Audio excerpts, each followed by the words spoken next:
Alors dans mes formations, je vous parle régulièrement des blocages physiologiques dans la minceur. Qu'est-ce que c'est un blocage physiologique? C'est une dysfonction dans l'organisme qui va faire que tous vos soins risquent d'être ralentis dans l'efficacité ou carrément bloqués et vous ne pourrez pas obtenir de résultats. Alors lorsque je fais un bilan minceur, je pratique ce que l'on appelle une bioimpédancemétrie.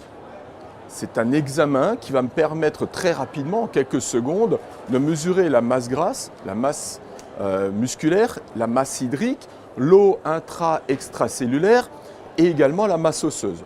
Tous ces paramètres-là vont influencer vos résultats. Je vais vous donner un exemple très précis. Lorsque je mesure une masse hydrique, donc la quantité d'eau contenue dans l'organisme, ce n'est pas par hasard.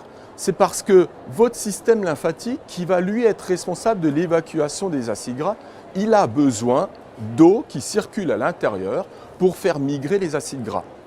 Si je suis en déshydratation, ça veut dire que mon système lymphatique n'est pas opérationnel.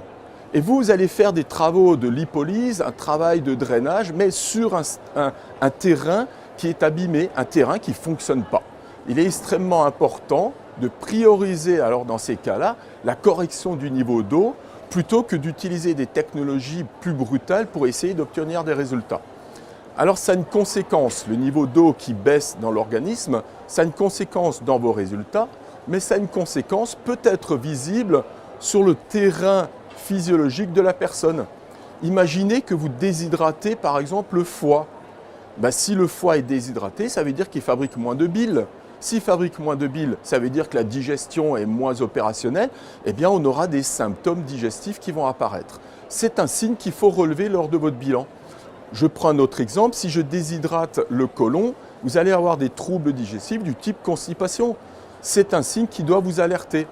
Donc tout ça mis en boucle autour d'un appareil que j'utilise qui est la bioimpédancemétrie, eh bien cette bioimpédancemétrie va me permettre de juger si mon soin va être efficace tout de suite, à moyen terme ou à long terme.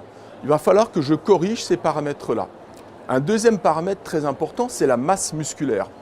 Beaucoup de personnes ont de la masse musculaire, mais la capacité énergétique de la combustion n'est pas identique chez tous les individus.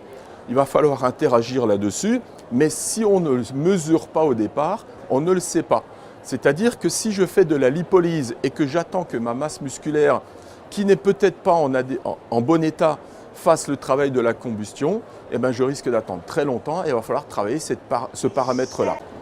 Nous utilisons dans nos techniques de soins des électrostimulateurs musculaires qui me permettent de cibler ou la tonicité, ou la combustion des graisses, ou le travail sur le volume, ou le travail sur la puissance musculaire. C'est important d'adapter vos traitements par rapport à la mesure de la bioimpédancemétrie. Voilà un des secrets dans la minceur.